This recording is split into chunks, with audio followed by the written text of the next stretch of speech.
नमस्कार शेतकरी मित्रांनो, पुन्हा एकदा संवेद ॲग्रो यूट्यूब चॅनलमध्ये आपलं स्वागत आहे. मित्रांनो, आजचा व्हिडिओचा विषय खरड छाटणीला सुरुवात साधारणतः 20 तारखेनंतर 15-16 तारखेनंतर खरड छाटणीला बऱ्यापैकी सुरुवात झालेली आहे.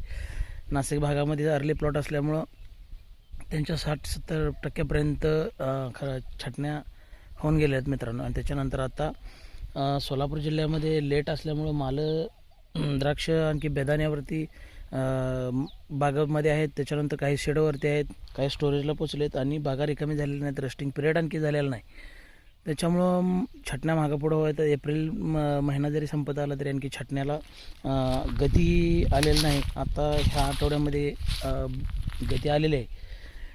त्याच्यामुळं मित्रांनो, खरड छाटणी हा सगळ्यात महत्त्वाचा भाग आहे आपला 2023-24च्या सीझनला. का तर ह्या वर्षी मालं भरपूर चांगल्या प्रकारे निघलेले आहेत आणि बेदाण्याची क्वालिटी चांगली निघलेली आहे. बेदाणे चांगलं आहे, ॲव्हरेज चांगलं आहे आणि त्याच्यामुळं वाढणारा खर्च आहे तो पण भरपूरच आहे, कमी म्हणता येणार नाही. आणि ह्या वर्षी पण आपल्याला 2023-24मध्ये पण आपल्याला खर्च कमी करायचा आहे. त्याच्यासाठी आपल्याला एप्रिलचा जो महत्त्वाचा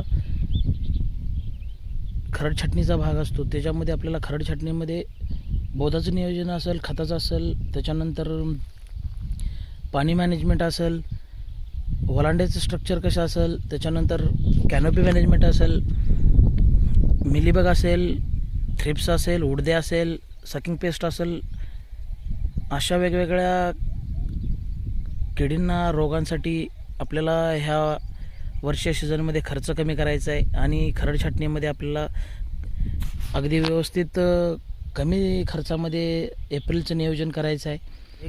एक डोळा ठेवून छाटणी करून घेणं गरजेचं आहे. त्याच्यानंतर दुसरी गोष्ट, मल्चिंग ज्यावेळेस काड्या आपल्या खाली पडतात, फांद्या, काड्या, फुटी ज्यावेळेस आपण कट करून खाली टाकतो ना, त्यावेळेस आपल्याला त्या मधीच ठेवून त्याला मधीच ब्लँकेट्स वरून आपल्या बागेला बोरोडोचा 1% स्प्रे आपल्याला करून घेणं गरजेचं आहे. आणि 2 फुल्या खाली ट्रॅक्टरच्या आणि 2 वर, अशा पद्धतीनं पूर्ण बाग आपल्याला निर्जंतुकीकरण करायचं आहे.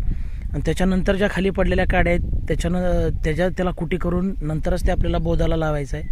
बोधाचं काम करत असताना तुम्ही माती खोऱ्याच्या साह्यानं ओढून घ्या, साईडला काढून घ्या चारी करून. त्याच्यानंतर तुम्हाला रोटावेटर असेल, रोटावेटर दोन्ही साईडनं मारून घेऊन त्याच्यानंतर माती साईडला ओढून, जर शेणखत नसेल टाकले पाठीमागच्या वर्षी तर ह्या वर्षी टाका. बेसल डोस जर तुम्हाला 2-3 हजारापर्यंत चांगल्या दर्जाचा आणि योग्य असेल तोच टाकून घेणं गरजेचं आहे. त्याच्यापेक्षा अतिरिक्त खर्च तुम्ही ऑक्टोबरमध्ये पण भरपूर 20-20 हजाराचे डोस टाकलेत, 15 हजाराचे डोस टाकले. त्याच्यामुळं आता टाकू नका. शेणखत बी तुम्ही ऑगस्ट महिन्यामध्ये टाकलेले असतात. काही शेतकरी ऑगस्टमध्ये टाकतात, काही शेतकरी एप्रिलमध्ये टाकतात, काही ऑक्टोबरमध्ये फळ छाटणीच्या आधी टाकतात.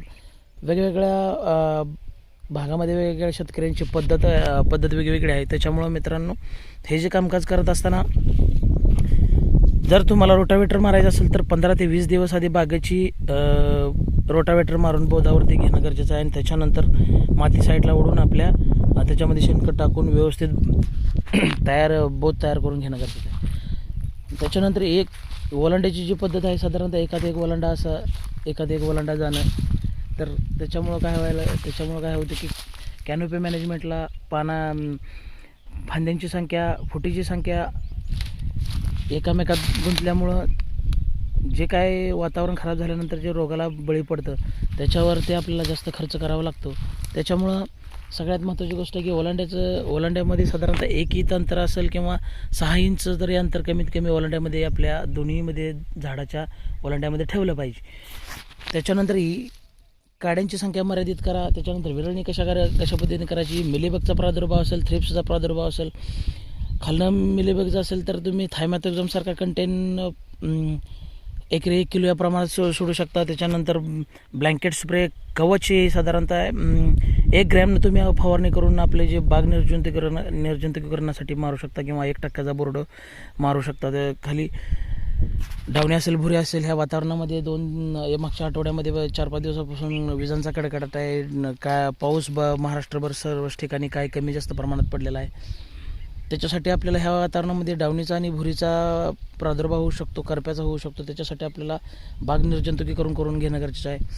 अशा वेगवेगळ्या ह्या एप्रिलच्या खरड छाटणीमध्ये जर व्यवस्थित आपण मॅनेजमेंट केलं, नियोजन केलं, तर आपल्याला बाग फुटायला म्हणा, त्याच्यानंतर एक समान फुटे निघणं, मोजक्याच काड्या ठेवणं, ह्या सगळ्या गोष्टीवरती आपल्याला नियंत्रण करता येईल आणि रोग असतील, डावणे असेल, भुरे असेल, करपा असेल, ह्याच्यावरती आपल्याला जो फवारण्याचा अतिरिक्त खर्च वाढतो त्याचं तो कमी करण्यास आपण सक्सेस होऊ.